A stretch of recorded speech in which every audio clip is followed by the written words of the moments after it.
దివ్యాత్మ స్వరూపులైన మీ అందరి హృదయంలో ఉన్న చైతన్య రూపంలో ఉన్న పరమాత్మకి ప్రణమిలుతూ కేఎంసి క్రియాయుగ మెడిటేషన్ ప్రేక్షకులకి నమస్కారం. నమస్కారం స్వామి. నమస్కారం అండి. స్వామిజీ, ప్రాణాయామం శాస్త్రీయంగా చేయనిచో నష్టమా? శాస్త్రీయంగా చేయాలండి, అస్తవ్యస్తంగా చేయకూడదు. దాన్ని శాస్త్రీయంగా చేస్తే మంచిది. రేచక పూరక కుంభక చక్కగా శాస్త్రీయంగా చేయాలి. లేదంటే సహజ ప్రాణాయామం చేస్తే దాన్ని తీసుకోవడం కానీ బంధించడం కానీ వదలడం కానీ దాని సమతుల్యత చక్కగా పాటిస్తే మంచి ఫలితం పోస్తాం. ఏదైనా సరే, ఏ విద్య అయినా చక్కగా చేస్తే చక్కటి ఫలితం పొందుతాం. అందులో ఇంకా ఇది బ్రహ్మ విద్య. ఈ ప్రాణాయామం అనేది శ్వాసక్రియది కాబట్టి ఇంకా ఇది చాలా జాగ్రత్తగా చేయాలి. ఎందుకంటే మనము లేకపోతే యోగం పోయి రోగం అవుతుంది. ఎందుకంటే ఇంకా ఈ సహజ ప్రాణాయామంలో ఎఫెక్ట్ ఎక్కువ పడదు, కానీ మిగతా ఇతర ప్రాణాయామంలో శాస్త్రీయత పాటించకపోతే కొంచెం ఎఫెక్ట్ పడుతుంది. ఈ క్రియా యోగ ప్రాణాయామంలో ఎటువంటిది ఎఫెక్ట్లు ఉండదు, కానీ మిగతా హఠయోగ ప్రాణాయామంలో కొంచెం ఎఫెక్ట్ పడుతుంది. దాన్ని శాస్త్రీయంగా గురుముఖంగా నేర్చుకొని శాస్త్రీయంగా చేస్తే అద్భుత ఫలితం పొందుతాము. అది చాలా గొప్ప ఫలితాన్ని ఇస్తుంది. స్వామీజీ, ఆసన ప్రాణాయామాలతో రోగాలన్నీ తొలగించుకొని సంపూర్ణ ఆరోగ్యం పొందవచ్చునా? తప్పకుండా పొందవచ్చునండి. ఇది యోగము అనేది కల్పవృక్షము, కామధేనువు, ధర్మార్థ కామ మోక్షానం ఆరోగ్య మూలముతం అని ఈ యొక్క హఠయోగ ప్రదీపిక చెప్తుంది. స్వాత్మ రామ యోగీంద్రుల వారు చెప్తున్నారు. అయితే ధర్మ అర్థ కామ మోక్షములను పొందాలంటే ప్రపంచంలో ఆరోగ్యం బాగుండాలి. ఉద్యోగ వ్యవసాయ వ్యాపారాలు ఏం చేయాలన్నా ఆరోగ్యం బాగుండాలి, చదవాలన్నా ఆరోగ్యం బాగుండాలి, తపస్సు చేసుకొని ముక్తి పొందాలంటే కూడా, మోక్షం పొందాలంటే కూడా ఆరోగ్యం చక్కగా ఉండాలి, శరీరం సహకరించాలి. ఆరోగ్యం చక్కగా లేకపోతే ఏ డ్యూటీ చక్కగా చేయలేము, ఏది ఎందులో విజయం సాధించలేము. కనుక ఈ యొక్క ప్రపంచంలో ఏది అనుభవించాలన్నా, ఏది చేయాలన్నా, ఏది పొందాలన్నా ఆరోగ్యం చక్కగా ఉండాలి. దాంట్లో ఆరోగ్యం చక్కగా పెట్టుకోవాలంటే ఆసన ప్రాణాయామాలు చాలా అద్భుతంగా పనిచేస్తాయి. ఆసనాలతోటి రక్తనాళాలు శుద్ధి అవుతాయి, చక్కటి సంపూర్ణ ఫిట్నెస్, చక్కగా శరీర ఆరోగ్యాన్ని వస్తుంది. ఇక ప్రాణాయామతోటి వాయునాళాలు శుద్ధి అయిపోయి చక్కగా రక్తము అది వాయునాళాలు శుద్ధి అయిపోయి మనసుని వశంలోకి తెచ్చి మనో ఏకాగ్రత, మనోశాంతి కలుగుతుంది. అద్భుతమైన ఫలితాలు వస్తుంది. ఎప్పుడో ట్యాంకులో ఫుల్గా వాటర్ నింపినాం అనుకోండి, మనకు పైపు నల్ల కనెక్షన్లు ఎక్కడెక్కడ ఉంటే ఫుల్గా నల్లలో వస్తే మనం నల్లని ఇలా తిప్పంగానే వెంటనే ట్యాప్లో వాటర్ వచ్చేస్తుంటుంది. ఎందుకు? అది ఫుల్గా ఉన్నదనమాట. అట్లాగే మనం తీసుకున్న వాయువు లోపల బంధించినప్పుడు ఏవైతే మూసుకొని పోయి ఉన్నాయో నాడులు, బ్లాక్ అయిపోయినాయో ఆ నాడులన్నీ ఓపెన్ అయిపోతాయి. ఎక్కడ కంటికి, కాలుకు, చేతుకి ఎక్కడ ఏ నొప్పి సమస్య బాధ కలుగుతుందంటే అక్కడ నరాలు బ్లాక్ కావడము, నరాలు చక్కగా పనిచేయకపోవడము, నాడులు అశుద్ధి కావడము, అందుకని అక్కడ నొప్పి బాధ సమస్య వస్తుంది. ఈ ప్రాణాయామం ద్వారా లోపల శ్వాసని బంధించి చక్కగా అట్లా కుంభించడం వలన ఆ నాడులోకి పరుగు ఇడుతుంది. కాలి బటన్ నుంచి కాలి బటన్ నుంచి శిరస్సు వరకు కూడా ఆ యొక్క నాడులో శ్వాసక్రియ కిందికి పైకి పరువిడి లోపల వాయునాళాలన్నీ శుద్ధి చేసేసి సంపూర్ణ ఆరోగ్యం ఇస్తుంది. ఆసన ప్రాణాయామాలు అనేది సంపూర్ణ ఆరోగ్యంలో చాలా అద్భుతంగా పనిచేస్తాయి.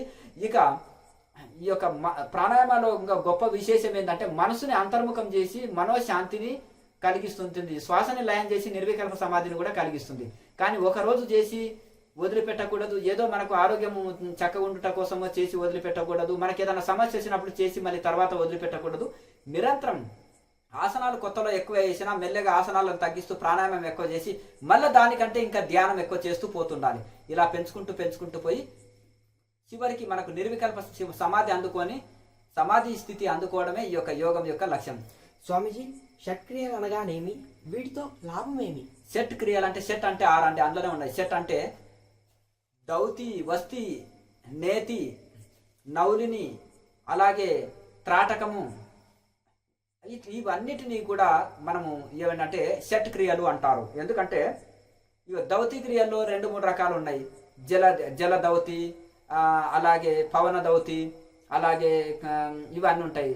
నేతి అంటే ఈ యొక్క సూత్రనేతి, జలనేతి అంటారు. ముక్కులు సాపడం కోసం ఈ ముక్కులో నీళ్లు పోసి ఈ ముక్కులో తీస్తారు. అదే ఈ ముక్కులో ఒక చిన్న దారము, పేనిన దారాన్ని తీసుకొని తాడును తీసుకొచ్చి ఈ ముక్కులో తీసి ఈ ముక్కులు క్లీన్ చేయడం, ఇవన్నీ ఇది అంటారు. ఎట్లా అంటే నేతి, వస్తి, సూత్రనేతి, జలనేతి, అట్లా ఇవన్నీ కూడా నేతి, వస్తి ఇది చేస్తారు. అంటే ఈ యొక్క అలాగే వస్తి అంటారు.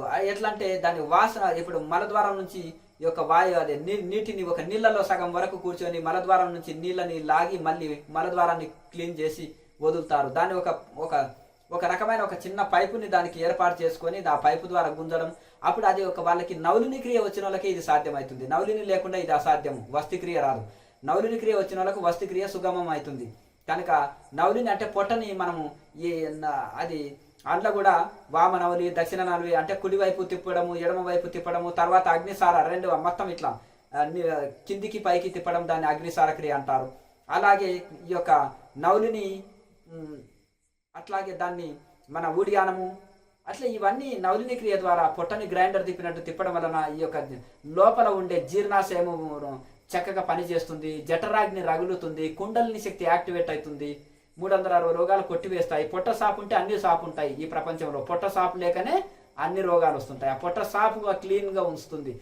అట్లా నవలిని క్రియ, త్రాటకము చక్కగా ఏదంటే మనం చక్కగా మనం ఒక బిందువుని కానీ ఒక కేంద్రీకరించలో ఇది త్రాటకము తదేకంగా దృష్టి పెట్టి చూడడం, దాన్ని త్రాటకం అంటారు. ఇట్లా ఈ విధంగా సెట్ క్రియలు చేస్తే చాలా అద్భుతంగా ఉంటాయి. మళ్ళీ ఇందులో పంచముద్రలు ఉంటాయి. ఇంకా అంటే కేచరి, భూచరి, షణ్ముఖి, శాంభవి, మధ్యమ ఇవన్నీ ముద్రలు కూడా యోగంలో చాలా మోస్ట్ ఇంపార్టెంట్. సెట్ క్రియలు అనేది హఠయోగంలో ముఖ్యము.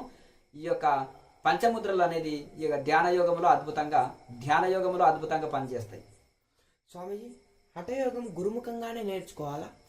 గురుముఖంగా నేర్చుకుంటేనే మంచిది. మంచి అనుభవజ్ఞుల దగ్గర నేర్చుకుంటే, సగం తెలిసిన వాళ్ళ దగ్గర నేర్చుకుంటే మళ్ళీ ఇంకా అపాయం. వాళ్ళు చక్కగా ఒకటి తెలిసి ఒకటి తెలియక చెప్తారు.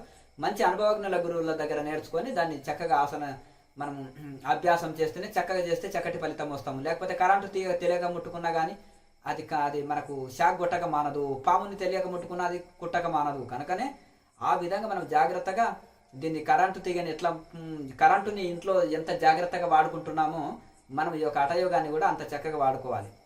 స్వామీజీ, హఠయోగం దేహాభిమానాన్ని ఇచ్చునా? దేహాభిమానం ఇచ్చేది హఠయోగం, నిజమే. ఎందుకంటే ఇప్పుడు ఆనాడు శాంగదేవుడు 1400 సంవత్సరాలు జీవించాడు. నేను గొప్పవాడిని, సిద్ధులు కలిగిన వాడిని, నాకంటే గొప్పవాడు లేదని అహంకారంతో ఉన్నాడు కదా. మరి జ్ఞానదేవులు చూడండి, ఆయనకి ఎంత 16వ ఏటనే శాంగదేవుని ఓడించి పడేశాడు. 16 ఏళ్ల బాలుడు. దీనికి బ్రహ్మజ్ఞానంతో ప్రహ్లాదుడు, ధ్రువుడు, ఉపమన్యువు, ఎంత శుకయోగి ఎంత చిన్న పసిబాలురు, బ్రహ్మజ్ఞానులు కాలేదా? దీని వయసుతో సంబంధం లేదు. బ్రహ్మజ్ఞానం అనేది మనసు పరమాత్మలో నిలిచి నేనేమి కాను, అంత నీదే, ఆ భగవంతునిలో నేను శరీరంని కాదు ఆత్మనే అని ఉండడమే అది బ్రహ్మజ్ఞానము. అది ప్రాణాయామ, ధ్యానాభ్యాసం, విచారణాభ్యాసం, నిరంతర ధ్యాన సాధన చేయడం వలన బ్రహ్మజ్ఞానం కలుగుతుంది. ఇక అది ప్రాణాయామం వల్ల చాలా మనసుని అంతర్ముఖం చేసి శాంతినిస్తుంది, రజోగుణాన్ని నశింపజేస్తుంది. ఆ ఊరికి ఆసనాలు వేయడం వలన ఇంకా ఉంటే ఆరోగ్యాన్ని ఇస్తుంటుంది. కానీ దాంతో రజోగుణాన్ని పెంచి చక్కగా వాటి ఏమంటారు దాన్ని దేహాభిమానం కలిగిస్తుంది. ప్రాణాయామతోటి దేహాభిమానం తుంచేస్తుంటుంది, రజోగుణం నశింపజేస్తుంది, సత్వగుణాన్ని పెంచుతుంది, మనోశాంతి లభిస్తుంది.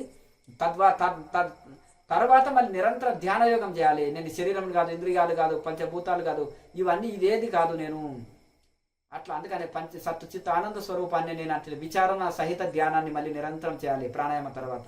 స్వామీజీ, హఠయోగం వల్ల లాభం ఏంటి అసలు? సంపూర్ణ ఆరోగ్యం లభిస్తుంటుంది, స్వస్థత ఉంటాము, శరీరం ఆధీనంలోకి వస్తుంది. ఆరోగ్యం లేకపోతే ఆరోగ్యమే మహాభాగ్యం అంటున్నారు కదా ఈ కాలంలో. మరి ఆరోగ్యం లేనిది ఎవరికైనా ఏ కార్యంని ఏది చేయలేం కదా ఈ ప్రపంచంలో. ఆరోగ్యం లేనిది ఇవన్నీ ఉంటే ఏమి లాభం?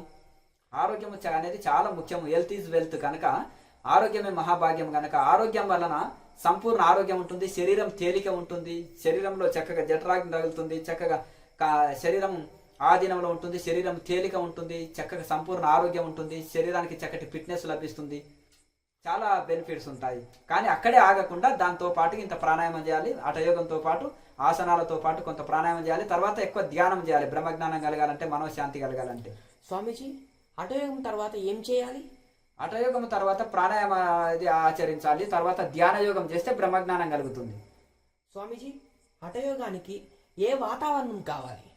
హఠయోగానికి ఇంకా ఏమి పర్వాలేదు, అంటే కొద్ది చల్లటి వాతావరణం అయితేనేమో ఆటోమేటిక్గా ఆసనాలు వేస్తుంటే కూడా చెమట వస్తుంది, ప్రాణాయామం చేస్తుంటే కూడా కొన్ని ప్రాణాయామాల్లో చెమట వచ్చేస్తుంటుంది. చల్లటి వాతావరణం కొంత అనుకూలము. అందుకని ఉదయం పూట మామూలుగా తెల్లవారుజామున 3 నుంచి 6 లోపల చల్లటి వాతావరణం, చల్లటి గాలి వస్తుంది. అన్ని కాలాల్లో, ఎండాకాలంలో కూడా మీరు ఓపెన్ ప్లేస్లో గార్డెన్లో కూర్చోండి, చల్లటి వాతావరణం వస్తుంది, అప్పుడు చల్లటి గాలి, అప్పుడు అనుకూలమైంది. స్వామీజీ, హఠయోగం చేయువారు ఎలా ఆహార నియమం పాటించాలి? చక్కగా మితాహారమే తీసుకోవాలి, శాకాహారమే తీసుకోవాలి, మసాలా వస్తువులు తీసుకోరాదు, ఉల్లిపాయ వాడరాదు, బ్రహ్మచర్యాన్ని పాటించాలి. చక్కగా మన టీలు ఇటువంటివి తీసుకోవచ్చు, ఆయుర్వేద టీ లాంటివి తీసుకోవచ్చు, పాలు లాంటివి తీసుకోవచ్చు.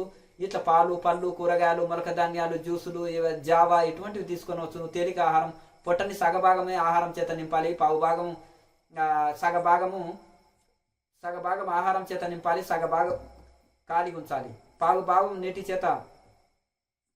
నీటి చేత నింపాలి, పావు భాగం శ్వాస తీసుకొని వదలడానికి ఖాళీగా పెట్టాలి. మితాహారం తీసుకోవాలి, తేలికగా జీర్ణమయ్యేటివి తీసుకోవాలి. నాకు తెలిసిన 100 సంవత్సరాలు దాటిన యోగులు కూడా యువకుల్లాగా ఉంటారు. వాళ్ళని ఆసనాలు ఎవరేయలేరు, వాళ్ళంత ఫిట్నెస్ ఎవరు లేరు. వాళ్ళు మహా దృఢకాయలు, మంచి బలవంగా పుష్టిగా ఉన్నారు. హాయిగా ఇప్పటి కూడా అందరికి యోగ శిక్షణలు కూడా ఇస్తున్నారు.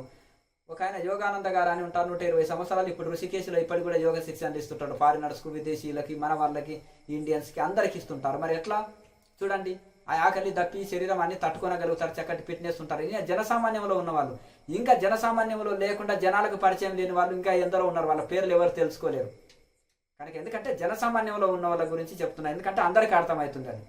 అందుకనే మళ్ళీ అదే తెలియని వాళ్ళ గురించి, ఎక్కడో గుహలో రహస్యంగా ఉన్న వాళ్ళని గురించి చెప్తే మీకు తెలియదు కదా, ఏదో కథల్లాకనే అది స్టోరీలాకనే అయిపోతుంది. జనసామాన్యాల్లో ఉండి ఇప్పుడు మనకు పబ్లిక్ వచ్చి క్లాసులు చెప్పేటోళ్ళు అయితేనే గుర్తుపడతారు కనుక తెలుసుకొనవచ్చు. అట్లా ఇప్పటి కూడా 100 సంవత్సరాలు దాటి యోగా శిక్షకులుగా, యోగాలో ట్రైనింగ్ ఇచ్చేవాళ్ళుగా ఉండేటోళ్ళు ఎంతో మంది ఉన్నారు. దీనివల్లనే మనం తెలుసుకొనవచ్చు.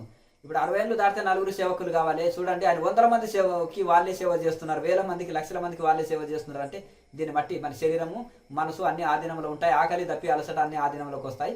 అద్భుతమైన ఫలితం వస్తుంది హఠయోగంతో. స్వామీజీ, అతి బరువు హఠయోగంతో తగ్గించుకోవచ్చునా? తగ్గించుకొనవచ్చును. అన్ని అతి బరువు తగ్గుతుంది, శరీరం లఘువ తేలిక అవుతుంది, దూది పింజలాగా చేసుకొనవచ్చును. చాలా అద్భుతంగా ఇది చేయొచ్చు హఠయోగంతో. శరీరము ప్రాణాయామ ఆసనాలతోటి చక్కగా శరీరాన్ని ఆధీనంలో తెచ్చుకొని ఏ యాంగిల్లో అయినా శరీరాన్ని ఎత్తవచ్చును. తన శరీరాన్ని ఎత్తగలిగిన వాళ్ళు, మాకు హిమాలయాల్లో ఒక గురువు చెప్తుండే, హఠయోగంతో లాభం ఏంటంటే తన శరీరాన్ని ఏ యాంగిల్లోనైనా ఎత్తగలిగిన వాడు ఇతరుల శరీరాన్ని ఉప్పు బస్తలాగా ఎత్తవచ్చు అంటాడు. ఉప్పు బస్తలాగా అంటే అతని 2 నడుముని ఇట్లా పట్టుకుంటే ఇట్లా పక్కకి ఎత్తి పడేస్తాడు అంటున్నాడు. అంటే చాలా మటుకు చాలా ఆయన ఒక 2 మనుషులను కూడా ఇలా నడుము పట్టుకొని ఇట్లా ఎత్తాడు ఒక నాగబాబు. ఏంటంటే మీరు ఏమి తింటారు, నేను గాలిని తిని ఉంటాను అంటాడు. ఏమిటి ఇంత శక్తి ఎట్లా వచ్చింది అంటే, కోటరామూర్తి గారు చూడండి, ఛాతి మీద ఏనుగుల్ని ఎక్కించుకున్నాడు, బండల్ని పలగొట్టించుకున్నాడు, ఉక్కు గొలుసులు కడితే తెంపేశాడు, బలమైన గేదెల్ని 2 కొమ్ముల్నే పట్టి ఆపాడు, ఎన్నో విన్యాసాలు చేయగలిగాడు. అసలు ప్రాణాయామ శ్వాసను లోపల తీసుకొని అంటే ఆ ఉక్కు గొలుసులు అన్నీ తెగిపోయేది. అట్లా ఎటువంటిది అంటే అంత శక్తి ఎట్లా కలిగిందంటే, ఆయన ప్రాణాయామ శక్తి అంటున్నారు. ఏమన్నా మాంసం తింటారంటే పప్పు అన్నమే తీసుకుంటా శాకాహారిని అన్నాడు. కానీ అది తింటే కాదు, మనం ఏమనుకుంటాం అంటే శక్తి పని చేస్తే శక్తి ఖర్చు అయితే లేదు, శక్తిని పెంచుకుంటున్నాము. జిమ్ చేస్తే శక్తి ఖర్చు చేస్తలేము, పెంచుకుంటున్నాము శక్తిని. ఆసనాలు చేస్తే ఎనర్జీ ఖర్చు చేస్తలేము, శక్తిని పెంచుకుంటున్నాం. కనుక శరీర పరిశ్రమ అనేది చాలా ముఖ్యం. హఠయోగంతో చక్కటి ఫిట్నెస్ వస్తుంటుంది. తన శరీరం ఏ యాంగిల్లోనైనా ఎత్తగలిగిన వాళ్ళు ఇతర శరీరాలను ఈజీగా ఎత్తగలుగుతారు అనేది హిమాలయాల ఋషులు చాలా మంది చెప్తుంటారు. అట్లా కనుక ఈ విధంగా మన శరీరాన్ని ఏ మార్గంలోనైనా ఆధీనంలోకి తెచ్చుకొని ఏ యాంగిల్లోనైనా ఆసనాల్లో ఎత్తగలుగుతాడు, తన శరీరాన్ని తను ఎత్తగలుగుతాడు. కనుక ఈ విధంగా హఠయోగం అనేది అవసరాన్ని బట్టి కొన్ని ఆసనాలు వేసుకొని చక్కగా ప్రాణాయామ ధ్యాన యోగం చేసుకోవాలి. ఇది ఆత్మజ్ఞానానికి బ్రహ్మజ్ఞానాన్ని ఇస్తుంది. స్వామిజీ, హఠయోగంలో కొందరు సిద్ధులు ఎన్నో విన్యాసాలు చూపిస్తారు, మరియు పంచభూత స్తంభాన్ని చూపిస్తారు. ఇవన్నీ నిజమేనా? ఆ సిద్ధులు మహత్తులు చూపిస్తుంటారు. చాలా మంది నీళ్ళ మీదనే కూర్చుంటారు, నీళ్ళ మీద తేలుతారు, అలాగే నీళ్ళ మీద కూర్చొని ఉంటారు, అదే బురద మీదనే నిలబడి ఉంటారు. అంటే అట్లా చక్కగా నీటి మీద నిలబడి కూడా నడిచే వాళ్ళు ఉంటారు. అట్లాగే నీటి లోపల ధ్యానం చేసేటోళ్ళు ఉంటారు. కొంతమంది అగ్నిలో కూర్చొని ధ్యానం చేసేటోళ్ళు ఉంటారు. ఇంకా కొంతమంది భూమిలో పాతి పెడితే కూడా కొన్ని రోజుల తరబడి ఉండి ధ్యానం చేసుకునేటోళ్ళు ఉంటారు. కొంతమంది ఆహారమే తినకుండా జీవించేటోళ్ళు ఉంటారు. విచిత్రమైన వాళ్ళండి. కొంతమంది గాలిలోనే పోయి చూపిస్తుంటారు. ఇవన్నీ ఉన్నాయి, సిద్ధులు లేవని కాదు ఈ కాలంలో, కాకపోతే తక్కువ ఉంటారు. ఒక ఆయన ఐఏఎస్ చదవడం అసాధ్యం అండి, ఎవరి వల్ల కాదంటే లేదు, వీళ్ళ కష్టంగా కానీ చేసేవాళ్ళు చేస్తారు కదండి. కొన్ని విన్యాసాలు, కొన్ని కష్టాలు, అది కొంతమంది కష్టం కావచ్చు కానీ అది చేసేటోళ్ళు ఉంటారు కదా. కనుక ఈ విధంగా మనకు చేతగాంది ఎవరూ చేయలేరు అనకూడదు. ఈ ప్రపంచంలో మనం ఇంద్రియాలు జయించలేకపోతే ఎవరూ జయించలేరు అనకూడదు. మనం నోరు కట్టలేకపోతే ఎవరూ కట్టలేరని అనడానికి లేదు. కనుక ఈ ప్రపంచంలో మనం చేయలేని కార్యాన్ని ఎవరూ చేయలేరు అని మనం సామాన్యులు అంటారు. అది తప్పు. ఎందుకంటే తనకు చేత కాదేమో అది చేసేటోళ్ళు ఎందరో ఉన్నారు ఈ ప్రపంచంలో. కనుక అందులో ఆ ఇంద్రియాల్ని కట్టివేసి వైరాగ్యం కలిగి నిరంతరం సాధన చేసి అష్టసిద్ధులు పొందిన మహనీయులు ఎందరో ఉన్నారు. ఇప్పటికి కూడా అది యోగంతో సాధ్యం కాంతి లేదు స్వామీజీ. అయితే భూమిలో అవి అన్ని కూడా మీరు అనేది విన్యాసాలు చూపిస్తారు. కొంతమంది పంచభూత స్తంభన, జల స్తంభన, అగ్ని స్తంభన, వాయు స్తంభన, ఇవన్నీ కూడా అన్ని స్తంభనలు చేసి కూడా వాటిని ఆధీనంలో తెచ్చుకునేటోళ్ళు ఎందరో మహానుభావులు ఇప్పటికి కూడా ఉన్నారు. మేము ఎందరో ఇంటర్వ్యూలు చేసి కలిసినాము. ఇప్పటికి కూడా వాళ్ళని దర్శించుకోవచ్చును. స్వామీజీ, హఠయోగంతో ధ్యానావస్థ గాని సమాధి స్థితి గాని కలుగునా? అయితే హఠయోగ ఆసనాల తర్వాత మనం ప్రాణాయామాన్ని బాగా చేయాలి, వైరాగ్యం కలిగి ఉండాలి, నేను అనేది అహంకారం తగ్గించుకోవాలి, దేహాభిమానం విడవాలి, నిరంతరం ప్రాణాయామ చేయాలి. నేను ఈ జన్మల్ని ముక్తి పొందాలని తీవ్ర నిష్ఠతోటి మళ్ళీ ప్రాణాయామ చేసి మళ్ళీ ధ్యానావస్థను చేస్తే తప్పకుండా నిర్వికల్ప సమాధి తొందరగా అందుకుంటారు. మామూలు వాళ్ళకి సాదా ధ్యానం చేసేటోళ్ళ కొద్ది రాకెట్ స్పీడ్ తోటి అందుకుంటారు వీళ్ళు. స్వామీజీ, కుండలిని శక్తి హఠయోగంతో చైతన్యవంతం అవునా? ఈ హఠయోగం ద్వారా కుండలిని యాక్టివేట్ చేసుకోవడానికి కానీ ముక్తి పొందుటడానికి ప్రయత్నం చేయాలి, కేవలం ఆరోగ్యం కోసమే ప్రాకులాడకుండా. ఈ హఠయోగంతో కుండలిని యాక్టివేట్ చేసుకోవచ్చు. అలాగే ఇవన్నీ శ్వాస ఆధీనంలోకి వచ్చేస్తుంది. అది దేహశక్తి పెంచుకోవచ్చు, కుండలిని శక్తి యాక్టివేట్ చేసుకోవచ్చు. అలాగే ఇంకేమన్నారు మీరు? చైతన్యవంతం అవునా? చక్రాలు చైతన్యవంతం అయితే కుండలిని యాక్టివేట్ అవుతుంది. తర్వాత ఇంకా మన చర్చక్రాలు కూడా చైతన్య స్థితి చేసుకొనవచ్చు. చర్చక్రాలని శుద్ధి కూడా చేసుకొనవచ్చు. ఇంకా స్పీడ్ ఉంటుంది. ఇంకా వీళ్ళు ఒకవేళ నేను ముక్తి పొందాలని కోరిక పెట్టిండ్రు అనుకోండి, ఆసన సిద్ధి కలుగుతుంది, శరీరం మైండ్ ఆధీనంలో ఉంటుంది కనుక ఇక నిరంతరం అచిరకాలంలోనే కుండల్ని యాక్టివేట్ చేసుకొని చక్రాలను శుద్ధి చేసుకొని థర్డ్ ఐ ఓపెన్ చేసుకొని నిర్వికల్ప సమాధి నిష్ట అందుకొని కైవల్య స్థితి త్వరగా అందుకొనగలుగుతారు. ఎందుకంటే పతంజలి చెప్పింది 7 అంతస్తులుగా, 7 లెవెల్స్గా, 7 లెవెల్స్గా అష్టాంగ యోగాన్ని 8 లెవెల్స్గా చెప్పాడు కనుక అష్టాంగ యోగాన్ని ఆ 8 లెవెల్స్లో వీళ్ళు ఇంకా ఆసన ప్రాణాయామంలో పట్టు సాధించుంటారు కనుక ఇక చేయవలసింది ప్రత్యాహార ధ్యాన సమాధి. మిగతావి పూర్తి ఈజీగా చేయగలుగుతారు. వైరాగ్యం కలిగి ఉండి నిరంతరం చేస్తే అవి కూడా అచిరకాలంలోనే అందులో కూడా పర్ఫెక్ట్ అయి ముక్తాత్మలు అవుతారు. స్వామీజీ, ఏది శాస్త్రీయ సాధన, సూటి సాధన, తేలిక సాధన మరియు త్వరగా ఆరోగ్యము, శాంతి, ముక్తి ఇచ్చే సాధన ఏమి స్వామీజీ? ఇప్పుడు పతంజలి మహర్షి చెప్పాడండి, పతంజలి సూత్రాలు చెప్పాడు. అందులో మొదటిది సమాధి పాదం చెప్పాడు, ఇక రెండోది సాధన పాదం చెప్పాడు. సమాధి స్థితిని గొప్పగా వర్ణించి ఆ సమాధి ఎట్లా పొందుతామంటే ఈ సాధన పాదంలో సాధనలు చెప్పాడు. ఆ సాధన పాదంలో మొదటి సూత్రమే తపస్వాధ్యాయ ఈశ్వర ప్రణిధానాన్ని క్రియాయోగ అన్నాడు. ఇది రాకెట్ మార్గము, స్పీడ్ మార్గము, అపాయం లేని మార్గము, అన్ని వయసులో చేయదగింది, గృహస్థులు కూడా చేయదగింది, పట్టణ జీవితంలో ఉన్న వాళ్ళు చేయదగింది, ఎఫెక్ట్ లేనిది, శాస్త్రీయమైంది, సైంటిఫిక్ది. ఎట్లంటే ఇక షార్ట్ కట్ మార్గము, ఇది అపాయం లేనిది కదా. అట్లాగే ఇంట్లో తపస్సు ఉంటుంది, అంటే శరీరానికి వచ్చిన కష్ట సుఖాలు, నొప్పి, బాధ, సమస్య, సుఖ దుఃఖాలు, అన్ని శీతోష్ణ సుఖ దుఃఖాలు తట్టుకుంటాం. అలాగే దాన్ని తట్టుకోవడమే తపస్సు. అవన్నీ తట్టుకుంటూ పరమాత్మ కోసం తప్పించడమే తపస్సు. అలాగే మనము స్వాధ్యాయం ఆత్మానాత్మ విచారణ చేస్తున్నాము, ఆత్మ ధ్యానం చేస్తున్నాము. అలా తర్వాత ఈశ్వరునికి మనం సమర్పించుకొని ఈశ్వర ప్రణిధానం చేస్తున్నాము, ఈశ్వరుడికి సిలిండర్ చేస్తున్నాము. మన కార్యాలు ఏం లేవు, ఇంకా భగవంతుడికి అర్పించుకున్నాము. ఇట్లా 3 కలిపి చేస్తాము. ఇంట్లో ప్రాణాయామము, జపము, ధ్యానము, యోగము, సమర్పణ ఇవన్నీ ఉంటాయి కనుక ఇది రాకెట్ స్పీడ్ లాంటిది. అందరూ చేసి ఈ క్రియాయోగముతోటి సమాధి స్థితిని అందుకొనవచ్చును, ముక్తి పొందవచ్చును, యోగ విఘ్నాలన్నీ తొలగించుకొనవచ్చును, కైవల్య స్థితి అందుకొనవచ్చును అని పతంజలి మహర్షి చెప్పాడు. కాబట్టి ఇది రాకెట్ స్పీడ్ తోటి ఇది ఈజీది. పతంజలి మహర్షి అష్టాంగ యోగం చెప్పి అందులో క్రియాయోగము శ్రేష్టం అని చెప్పారు. స్వామీజీ, అష్టాంగ యోగంలో అంతరంగ భాగమే క్రియాయోగం. ధారణ ధ్యాన సమాధి గురించి చెప్పేది క్రియాయోగం. స్వామీజీ, హఠయోగంలో ప్రావీణ్యం పొందిన యోగులు భారత్ లో, హిమాలయాల్లో ఇప్పటికీ ఉన్నారా? వారు ఎలా ఉంటారు? వారిని తెలుసుకోవటం ఎలా? అంటే కొంతమంది దొంగ శక్తులు చూపించి, మాయలు చూపించి చేస్తారు కదా. అట్లా అని కాదు, అది వాళ్ళకి అంత చీప్ ట్రిక్స్ వాళ్ళు వాడవలసిన అవసరం లేదు. ఎందుకంటే ఇప్పుడు గొప్ప ఇది చేసినట్టు అది చేయవలసిన అవసరం లేదు. మహా గొప్ప సిద్ధ పురుషులు ఉన్నారు, వాళ్ళకి అంత అవసరం లేదు. దేనికోసం? కనకకాంత కోసం లొంగినవాడు, ప్రపంచంలో ఉన్నవాడు, డబ్బు అవసరం ఉన్నవాడు, గృహస్థం అది భార్య బిడ్డల్ని పోషించుకోవడం లేనివాడు హఠయోగం నేర్చుకొని దానికోసం చేస్తాడు. తాంత్రికం నేర్చుకున్నా డబ్బు కోసం, హఠయోగం నేర్చుకున్నా డబ్బు కోసమే. ఏది ఓపెన్ చేసినా వాడు డబ్బు కోసం చేస్తాడు. హిమాలయ యోగులకు అవసరం ఉండదు, ఎవరి ముందు చూపించుకుంటారు, అంతా తన స్వస్వరూపమే కనిపిస్తుంది. వాళ్ళు ఎవరి ముందు నిజమైన ఒరిజినల్ అష్టసిద్ధులు వచ్చినా వాళ్ళు ఎవరికి చూపెట్టుకోవాల్సిన అవసరం లేదు, వాళ్ళకి పబ్లిసిటీ అవసరం లేదు, లోకంతో సంబంధం లేదు. తనలో తాను బ్రహ్మానందం పొందే యోగులు ఇప్పటికి కూడా చాలా మంది కొల్లలు ఉన్నారు. కానీ జన సామాన్యానికి తెలియరు, సూక్ష్మ శరీరంలో ఉంటారు. జనాలు పైన కనిపించారు, సూక్ష్మ శరీరంలో వాళ్ళు గాయమైపోతారు, మాయమైపోతారు, వాళ్ళకి ఎవరు కనిపించరు. వేరే అర్హత ఉన్న వాళ్ళకి ఒకరు ఇద్దరికి తోటి మాట్లాడవచ్చు, మాట్లాడకపోవచ్చు, అది రూల్.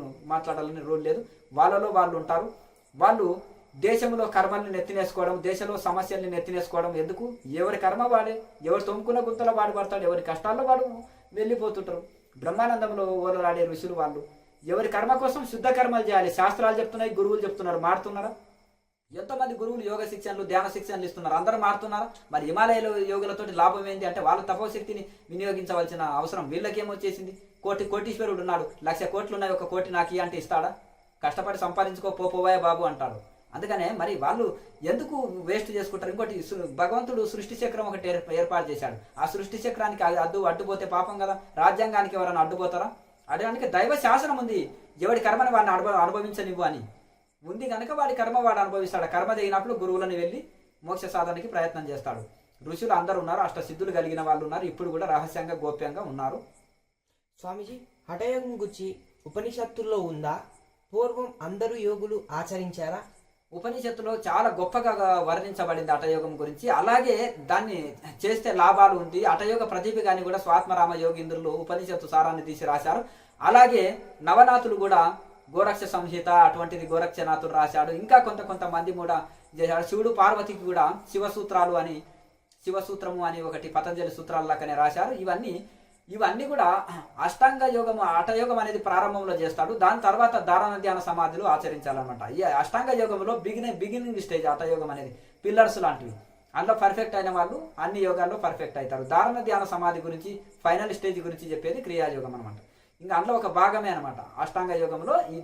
ఇది బిగినింగ్ స్టేజ్ అనేది హఠయోగము, క్రియాయోగం అనేది ఈ యొక్క ఎండింగ్ స్టేజ్. కనుక ఇవన్నీ చక్కగా మనం బాడీ మైండ్ని ఆసన ప్రాణాయామాలతో వశం చేసుకొని ధారణ ధ్యాన సమాధులు ఆచరించాలన్నమాట. అప్పుడే ముక్తావస్థ పొందుతాం. 5-6 చదివి అక్కడనే కూర్చుంటే ఉద్యోగం రాదు కదా. అట్లని 10th క్లాసులో డైరెక్ట్ కూర్చోలేవు కదా. అందుకనే 8 లెవెల్స్గా మనకు అందించారు కనుక ఒకదాని తర్వాత ఒకటి దాన్ని చక్కగా అందుకుంటే శాస్త్రీయంగా ఉంటుంది. పిల్లర్స్ దృఢంగా ఉంటే ఎన్ని అంతస్తులైన బిల్డింగ్ వేస్తాం కదా. ఒక శాస్త్రీయ పద్ధతుల్లో దాన్ని అనుభవజ్ఞుల గురువుల దగ్గర శాస్త్రీయంగా నేర్చుకొని శాస్త్రీయంగా చేసి ముక్తాత్ములు కావాలి. స్వామీజీ, ఉపనిషత్తులు హఠయోగా గురించి వాటి ఫలాల గురించి ఎంతో ఎంతో వర్ణిస్తే నేడు ఎందుకు చేయట్లేదు అందరూ? ఇప్పుడు ఎట్లా అంటే ఈ సాధనలు చేస్తే మోక్షం వస్తుందా అని అన్ని శాస్త్రాలు చెప్తున్నాయి, గురువులు చెప్తున్నారు. మరి చేస్తారా?